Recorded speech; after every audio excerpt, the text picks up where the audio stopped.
So day 2 of the Dublin Tech Summit in the Convention Centre in the city centre, and it is buzzing, and of course it's buzzing with startups. So who better to talk to me about startups than John Flynn from Act Venture Capital. How are you today? I'm great, Rebecca, and thank you for interviewing me. Oh, thanks for popping by. And tell us what exactly you'd be looking for in a startup, and how many deals do you do a year, big and small, in this country? So we focus on technology investments in early stage companies, both seed and expansion. We do about 7 or 8 seed companies per year, and we might do 3 or 4 expansion companies as well. Okay. Expansion companies, explain to people that wouldn't know what that is. So for seed, our view of seed companies are really companies that are starting out in the journey, may have just developed a product and are looking for their first external investment into their company to help them expand. Whereas in expansion companies, they've generally got a number of customers, they've proven their business model, and they're looking to scale up their company. Okay. So it'd be larger investments, whereas our seed investments are anything as low as 100,000 and anything as high as about $1 million. Do you think the great creative minds in this country are leaving because there isn't enough initiative for them to stay or incentive to stay? Or do you think that there are still some great startups just starting out in this country?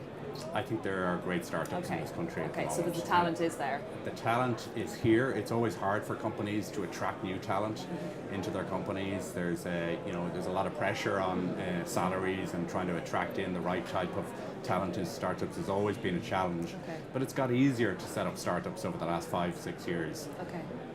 Things like external data centers, open source software has all made it cheaper to get to the first level of a startup, which is your first customer.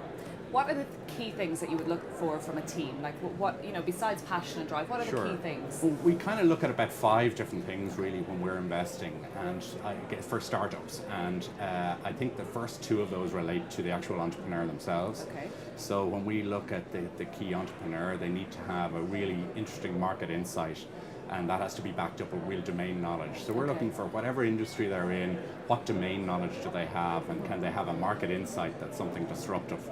Then we also look at another feature of the entrepreneur is how he can or she can attract the core team. So a real determinant of success in any company is maybe the first 10 employees in a company. So we really need an individual that can attract leading market experts. Okay. So we're not looking for an entrepreneur who can necessarily be the CEO. Do everything, yeah. And do everything, but they have to have that drive, passion, and understanding of their domain to be able to attract leaders in that domain into the company. And then beyond that, we look at things like, the market. Is it a large market? Is it high growth? Is there an opportunity for disruption in the market? Sure. Then we move on to things like the actual proposition itself. Look at the product. Is it competitive? Do they understand their competitors? Do they have access to early stage customers? Okay. And that's really an analysis, top down, bottom up of the market itself. And then we moved on to maybe the competitive and market entry dynamics, which will really be about understanding your early customers. Who are they going to be, and what can you do for them that a large company might not be able to do? Okay. And then finally we look at things like unit economics and your business model and how you can scale that business. And it's all about the customers sticking around as well. It is, yeah. I mean, I think for early stage customers, it's about getting and retaining customers and getting and retaining talent. Good thing about this chat is you seem optimistic about the future. So John Flynn from Act Venture Capital, thank you so much for popping by. Great, thank you very much.